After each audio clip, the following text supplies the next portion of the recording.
Welcome back, everybody. I'm excited to add on to the previous episode about pans and pandas and talk a little bit more about building your support community. This is something that number one, didn't know that I would need. I didn't know how much I would need it. I didn't know how to build it. I didn't know who to reach out to. And our support community, when my daughter went from pretty neurotypical to, the very opposite of that, really completely flipped upside down. The people that we thought would be there for us really ended up not being there for us. And which is, very common, sadly, in the PANS and PANDAS community, and probably even, I would say, in the autism community as well.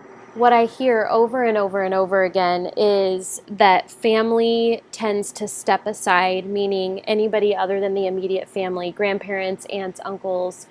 And then there's a lot of judgment that ends up coming in. Well, if you just parented differently, if you just spanked more, if you just X, Y, and Z.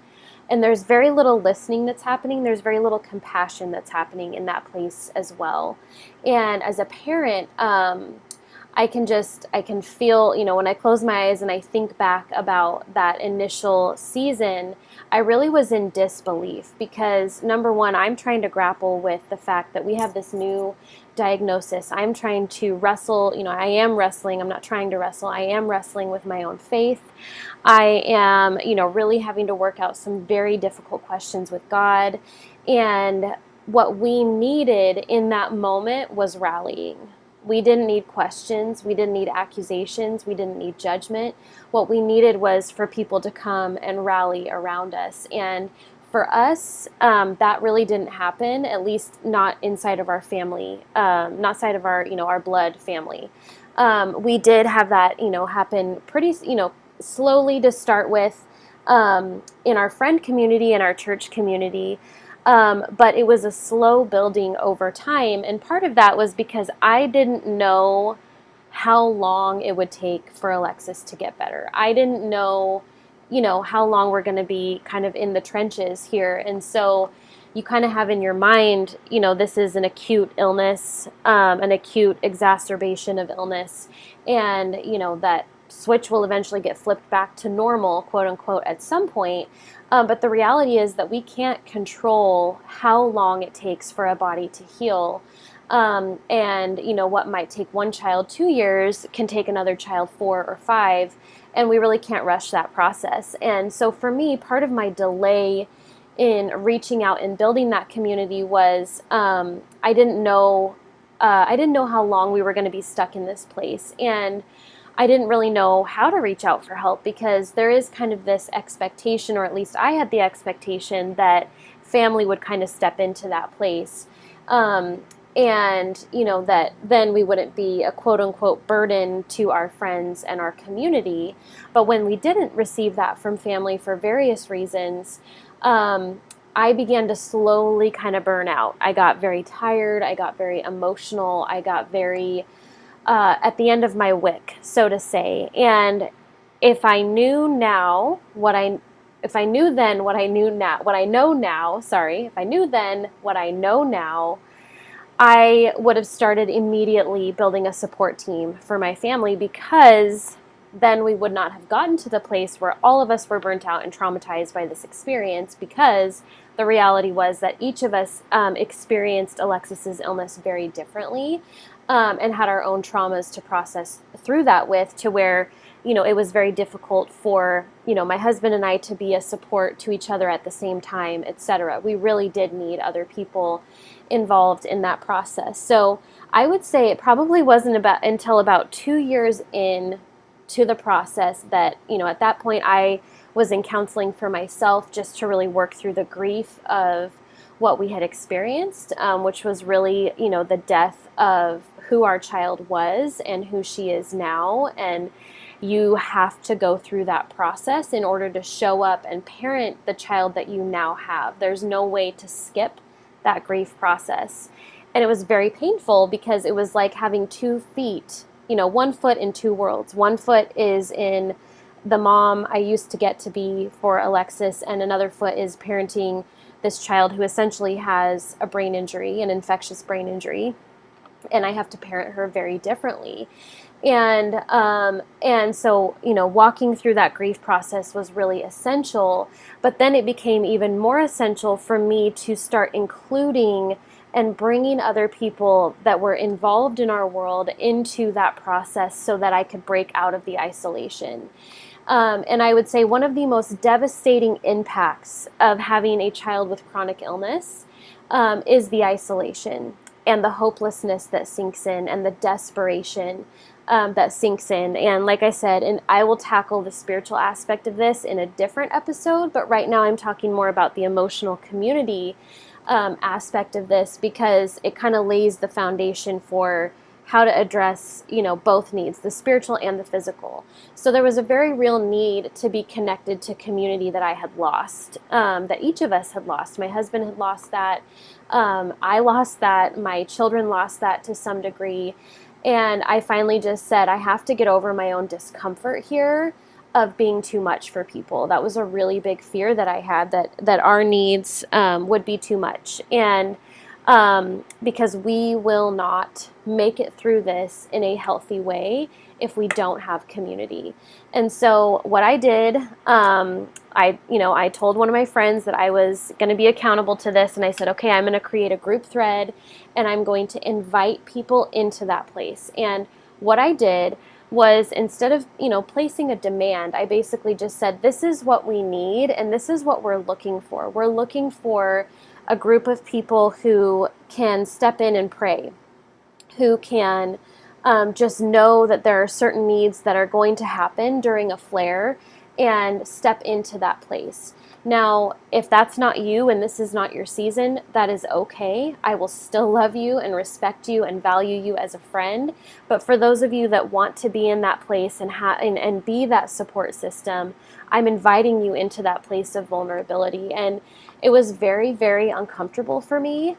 But it ended up really totally changing the trajectory of my own personal healing, but also the support that our family felt that enabled us to walk through that. And so what I did was I created a list of practical and emotional needs that I knew we would have during a flare. And I just said, if I send out an SOS text, I just need, don't come and ask me what I need, because I won't be able to tell you. And those of you, who are parents of special needs children, or, it's kind of like a mom during that newborn phase where you can't always tell somebody what you need because you're so tired, you're so overwhelmed, you're so fatigued that you just can't even go there. And so I just said, I'm not going to be able to tell you what I need. So just pick anything on this list, and anything on this list that you do, even if it's not in completion, maybe you can't do a whole week's of groceries, but you can bring dinner. I promise you it will be enough. I promise you it will be enough. And that was our SOS group me thread. And at times, when one of my friends knew that something was going on, and, it had been 48 hours and things, we were still in a flare, we were still having a really hard time, they would post in that group SOS thread for me and just say, hey, we need to step it up. Let's step in and pray here. And it was beautiful and transformative, and really above and beyond what I could have asked for and what I would have been willing to do at the very beginning, simply because I didn't know that I needed it. And, there's nothing more devastating to me as a mom, as a nurse, than to see, in these different Facebook groups, these different support community groups, where parent after parent after parent are saying, I'm drowning, I have no support for this. And to me, that's just completely unacceptable, because as a community, maybe I can't do everything for my neighbor, but maybe I can do one thing. Do you know what I mean? And that one thing can be completely transformative for a family who's drowning. And so I think for us, I don't think I know that really, it was kind of like filling up our hope balloon, right? All of a sudden we don't feel so isolated. All of a sudden we don't feel so alone. And we don't feel like we're carrying this massive burden on our own.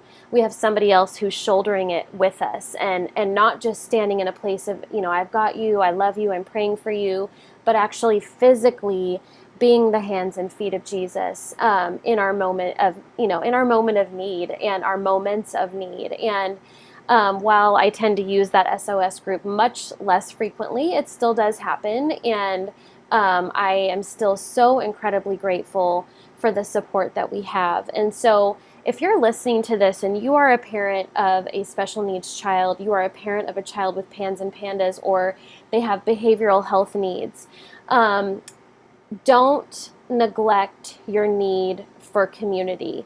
And that need for community, the very valid need that you have, can come through multiple sources. It can come through a support group. It can come through parent coaching. It can come through respite care. So this is another thing that I want to touch on, that we utilize respite services multiple times through grants, because we didn't have that extra family support. And obviously there were different seasons where if my friends had, newborns or what have you, they were not able to physically step in, maybe in the ways that we needed to.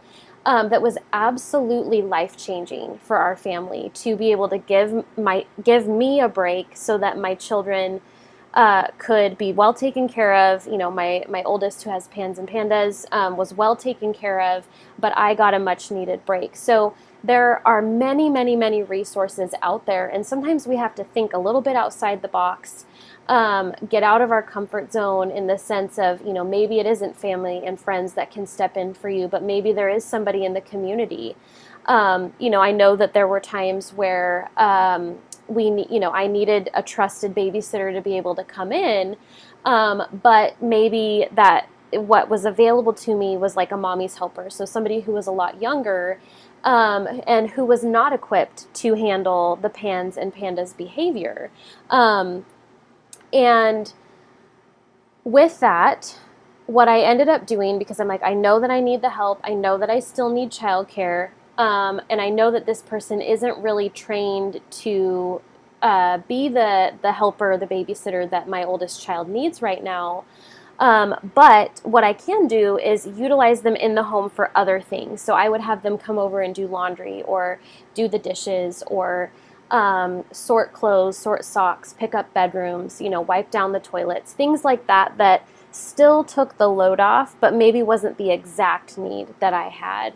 And so I just want to, encourage you, like I said earlier, if you are the parent of a child who has PANS or PANDAS, or just simply a child with other special chronic needs, don't let that hopelessness and isolation keep you from reaching out and getting what you need in this season, because I firmly believe God never intended for us to walk alone. That's one of the reasons why He's given us family.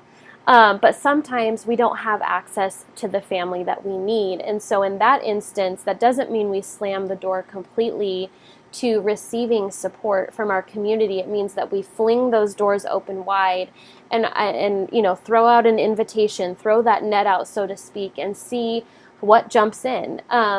I can tell you that at a certain point, I stopped looking for the people who said no, and I started paying way more attention to the people who said yes. Because at times those no's can be very painful. They almost feel like personal rejections.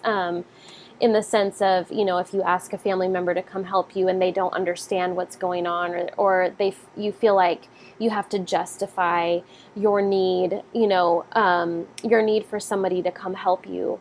You don't have to do that. And it does feel very personal, and it does feel very rejecting, but there are people out there that want to be your yes person, that want to be your encouragement and support. And so reach out for those people. I firmly believe that our God is a God of resources. And once I began partnering the little tiny mustard seed of faith that I have, which was that God is still with me and He is still for me, even though this sucks so bad and I am in so much emotional pain, I know that God would not leave me stranded here. And that little tiny seed of faith is what gave me the courage to take that one more step, right? That just one more step, just try one more time and just ask one more time. That then began to open our world up to receiving that healing from community that we needed, that really was able to hold our chin up, wipe our tears at times, come in and love on our family,